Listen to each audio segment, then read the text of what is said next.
British नागरिकता पर बढ़ी राहुल गांधी की मुश्किलें, क्या सांसदी होगी खत्म?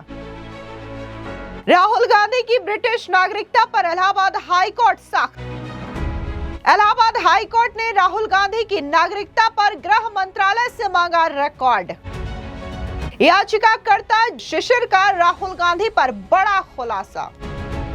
कांग्रेस के नेता और लोकसभा में विपक्ष के नेता राहुल गांधी की कथित दोहरी नागरिकता यानी कि भारतीय और ब्रिटिश को लेकर के इलाहाबाद हाईकोर्ट की लखनऊ बेंच ने बड़ा कदम उठाया है। बता दें कि राहुल गांधी की दोहरी नागरिकता को लेकर के कोर्ट ने सख्त रुख अपनाते हुए अब गृह मंत्रालय से राहुल गांधी की नागरिकता को लेकर के रिकॉर्ड मांगे हैं। इस बीच जो याचिकाकर्ता है शिशिर, उन्होंने भी बड़ा दावा राहुल गांधी की नागरिकता को लेकर के किया है। उनका कहना है कि राहुल गांधी के पास 2 पासपोर्ट है। एक पासपोर्ट पे तो राहुल गांधी का नाम जो है वो राहुल गांधी है, लेकिन दूसरा जो पासपोर्ट है उसमें उनका नाम राहुल विंची है। दरअसल आपको बता दें कि कोर्ट ने भारत सरकार से राहुल गांधी की नागरिकता संबंधी जांच फाइल को पेश करने का आदेश दिया है। अब इस मामले की अगली सुनवाई 19 मार्च को होगी। वहीं याचिकाकर्ता बीजेपी के नेता शिशिर ने कोर्ट के इस फैसले को महत्वपूर्ण बताते हुए कहा कि ये लंबे वक्त से चली आ रही लड़ाई का नतीजा है।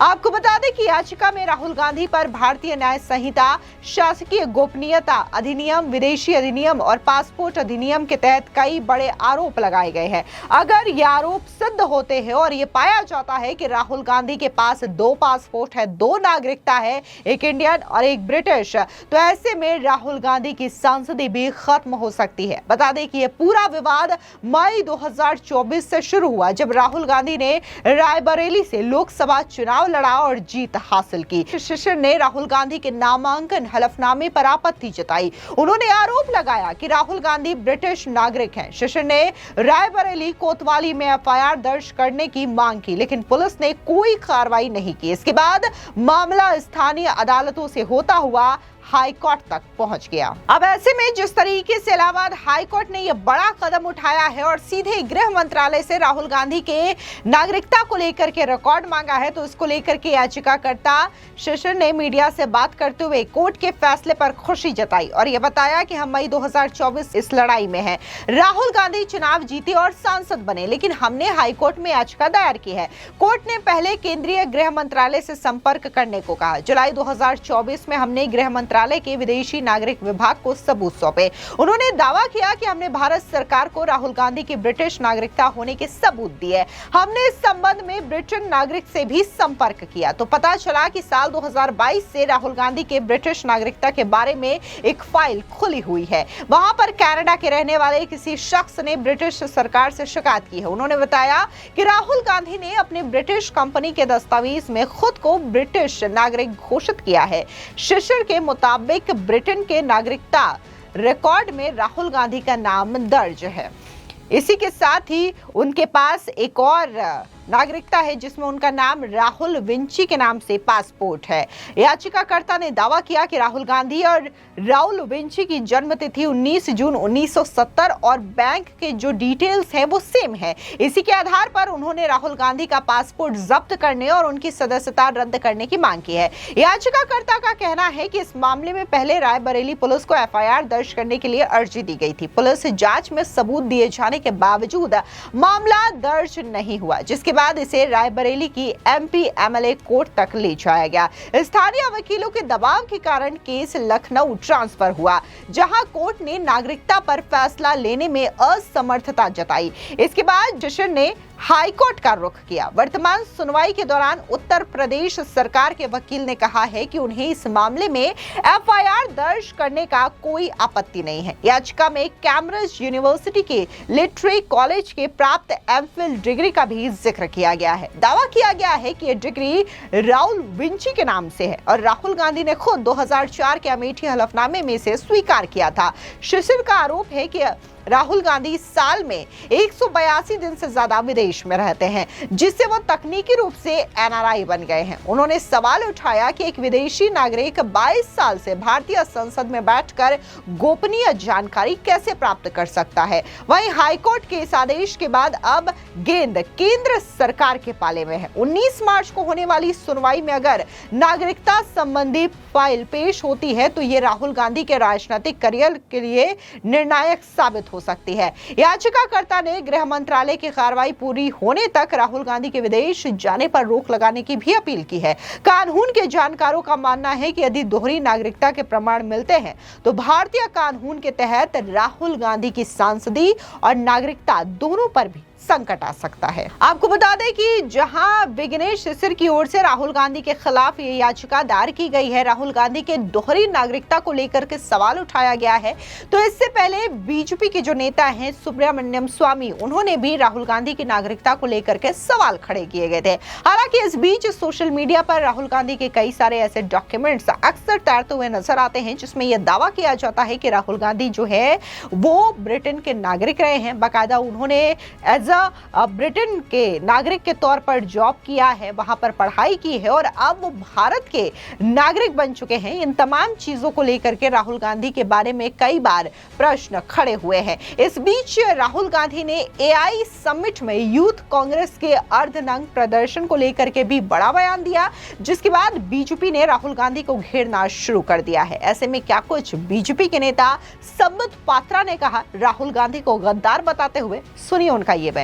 पूरे भारतवर्ष से जो इनोवेटर्स हैं, खास करके जो जेन जी है, जो युवा पीढ़ी है, उन्होंने कई सेमिनार किए थे, उन्होंने कई विषयों का रिसर्च करके प्रस्तुतिकरण किया था। पूरे विश्व में एक लहर की तरह यह बात फैल गई थी कि एआई में आज भारत एक शाइनिंग स्टार है। आज भारत का एक बहुत महत्वपूर्ण पायदान है आर्टिफिशियल इंटेलिजेंस की दुनिया में। यह विश्व के बड़े बड़े नेताओं ने कहा, मगर उस समय जब यह इंटरनेशनल कॉन्फ्रेंस चल रहा था, यूथ कांग्रेस के कुछ लीडर्स, जो यूथ कांग्रेस के बड़े लीडर्स थे, कपड़े उतार करके भारत के खिलाफ जिस प्रकार का प्रदर्शन विश्व के दरबार के सामने किया था, उस समय भी भारतीय जनता पार्टी ने बड़े स्पष्टता के साथ कहा था कि यह जो प्रदर्शन, नग्न प्रदर्शन किया गया, जिसके लिए हमने कहा था topless, brainless and shameless protest by the Congress party, यह कोई संयोग नहीं था, यह एक प्रयोग था। उस समय भी बीजेपी ने स्पष्ट किया था कि हम बिल्कुल स्पष्टतः कह सकते हैं कि इसके आर्किटेक्ट और डिजाइनर स्वयं राहुल गांधी थे और राहुल गांधी के निवास स्थान पर ही इसका डिजाइन हुआ था। कल स्वयं राहुल गांधी ने इसे एक्सेप्ट किया कि हां, हमने काम कर दिया। और जिस प्रकार से एक गद्दार हंसता है जब उसके खुद के देश के ऊपर वार होती है, उसके खुद के देश के पीठ पर कोई छुरा भोंकता है, तो वो जो मीर जाफर की हंसी होती है, राहुल गांधी के चेहरे पर वही मीर जाफर की हंसी कल नजर आ रही थी। The country could read Mir Jafar smile on the face of Rahul Gandhi yesterday when he proclaimed that we finished the World AI Summit which was held in India. हमने काम तमाम कर दिया उसका। केवल गद्दार को ही अपने देश को गिरते हुए देखकर प्रसन्नता होती है। और कल ये प्रूव हुआ कि Rahul Gandhi was the architect, the designer and the one in the driving seat of demeaning and defaming India. लफंगई और लीडरशिप में फर्क होता है। लफंगई करके कोई यह ना समझे कि वो लीडर्स की लिस्ट में आ जाए या वो लीडरशिप कर रहा है। आप ध्यान से उनके चेहरे को देखिए,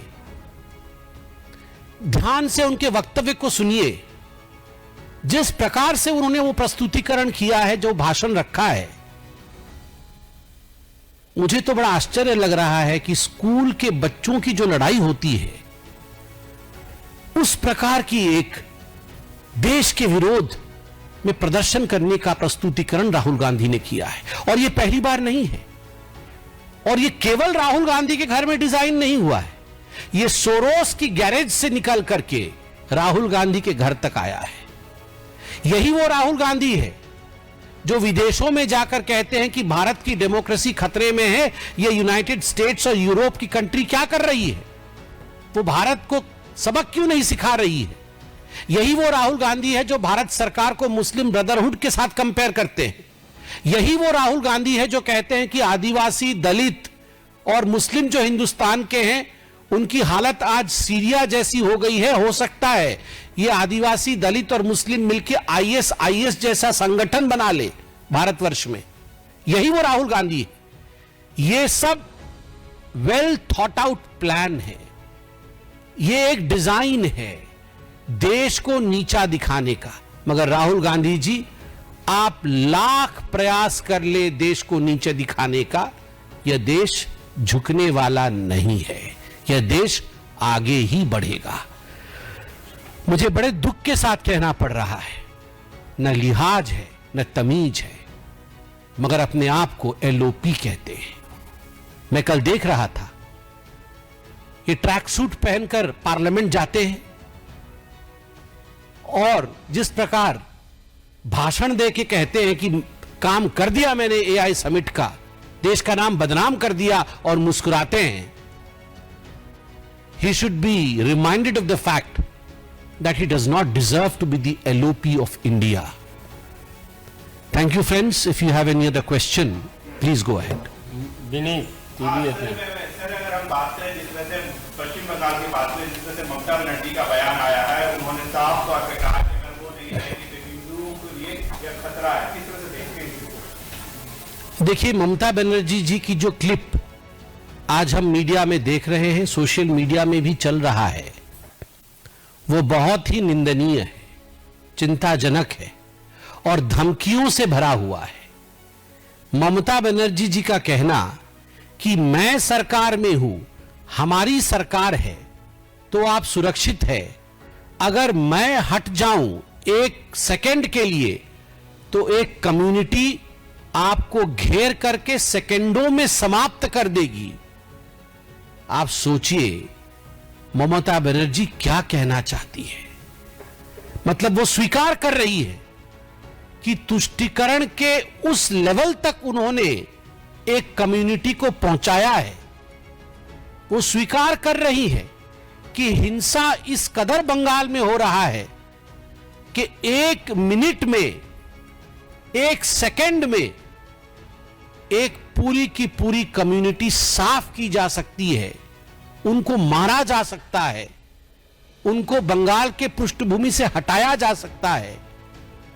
आप सोचिए, एक कुर्सी पे बैठी हुई मुख्यमंत्री अगर एक धर्म के लिए इस प्रकार की सोच रख रही है कि यह धर्म विशेष के लोग कापुरुष हैं और इनको मार दिया जाएगा, केवल मैं ही शील्ड हूं, तो यह ठीक उसी प्रकार का बयान है जैसे अकबरुद्दीन ओवैसी ने कहा था कि 15 सेकंड के लिए पुलिस हटा के देखो, 15 मिनट के लिए पुलिस हटा के देखो, फिर हिंदुओं का क्या होगा आप जान जाएंगे। Mamata Banerjee has just repeated Akbaruddin Owaisi statement in different words. Thank you. फिलहाल इस पूरी खबर को लेकर के आपकी क्या राय है, कमेंट सेक्शन में जरूर बताएं। धन्यवाद।